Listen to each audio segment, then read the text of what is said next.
کچھ لوگ اخلاق کا لبادہ اوڑھ لیتے ہیں، بہت ہی اچھے اخلاق، یقیناً بہت اچھے اخلاق ہونے چاہیے، لیکن نارمل ہونا چاہیے انسان کو اس میں بھی، سمجھ رہے ہیں؟ جو بہت زیادہ اچھے اخلاق ہو گئے نا، یہ کوئی افورڈ نہیں کر سکتا اس زمانے میں۔ اللہ میاں نے انسان کو غصہ دیا ہے، کسی کام کے لیے دیا ہے نا، یا بلا وجہ دے دیا؟ بولو بھائی، کیوں غصہ دیا ہے؟ غصے میں انسان میں ایک انرجی آ جاتی ہے، وہ اپنے اوپر ظلم ہونے سے، کمزور ہونے کے باوجود طاقت آ جاتی ہے اس میں، اور سامنے والا طاقتور ہونے کے باوجود اس سے ڈرنے لگتا ہے۔ سامنے والا طاقتور ہونے، غصے میں نا جب آپ مظلوم ہوتے ہو اور غصہ آ جائے تو ایک انرجی پیدا ہو جاتی ہے آپ کے اندر، سامنے والا ڈر جاتا ہے، پتہ نہیں کیا ہو جائے گا۔ یہ نیچرل ہے، یہ اللہ نے آپ کے اندر آپ کے ڈیفنس کے لیے رکھا ہے۔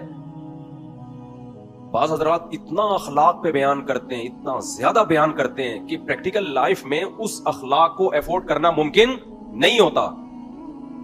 کیوں قرآن کہہ رہا ہے؟ اچھا، میاں بیوی کے حقوق میں بھی بعض دفعہ بہت زیادہ غلو کیا جاتا ہے، بہت زیادہ۔ بیلنس دیکھو، اس امت کی خاصیت پتہ ہے کیا ہے؟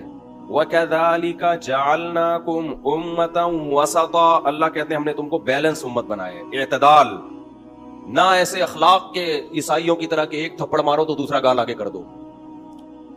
اللہ میاں نے کہا ہے کہ ایک تھپڑ مارا ہے تو تمہارے لیے جائز ہے کہ تم بھی اسی اسپیڈ کے ساتھ جتنی انگلیاں اس نے تمہارے گال مبارک پہ چپکائی ہیں، بالکل اسی اسپیڈ کے ساتھ تم بھی اپنی انگلیاں اس کے گال پہ چپکا سکتے ہو، پورا ادھر اگر نہ رکھو تو یہ تمہارے لیے یہ بھی جائز ہے۔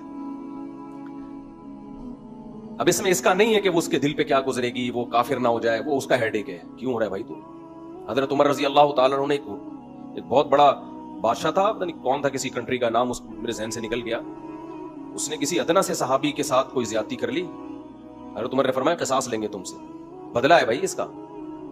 اس نے کہا میں اتنا بڑا آدمی، میں نے کہا بھائی جتنے بھی بڑے، وہ مرتد ہو کے بھاگ گیا۔ ہمارے یہاں کچھ صوفی مزاج ہوتے ہیں نا، کہتے دیکھو یار معاف کر دیتے، اچھا تھا، اتنا بڑا آدمی مرتد ہو گیا، معاف کر دیتے۔ بھائی وہ کرنا اس کا کام ہے جس کے ساتھ ظلم کیا ہے، وہ معاف کرے، اس کو یہ بھی اختیار ہے، نہ کرے اس کو یہ بھی اختیار ہے۔ اس کا مرتد ہونا نہ ہونا یہ ایسا عمل نہیں ہے کہ اس کی وجہ سے ہم اس کے ساتھ شریعت میں رعایت کر دیں گے۔ ہم شرعی حدود کے اندر رہتے ہوئے کسی کے اسلام کو بچا سکتے ہیں، شرعی حدود سے باہر نکلنے کی اجازت نہیں ہے۔ لوگ مجھ سے کہہ رہے ہوتے ہیں میری بیوی خودکشی کی دھمکی دے رہی ہے اگر میں دوسری شادی کروں، تو میں ان سے کہتا ہوں یہ تمہارا ہیڈیک ہے، ٹینشن کتنی تم برداشت کر سکتے ہو، لیکن اگر وہ خودکشی کر لے گناہ تمہیں نہیں ہوگا، یہ ذہن میں رکھنا، گناہ نہیں ہوگا۔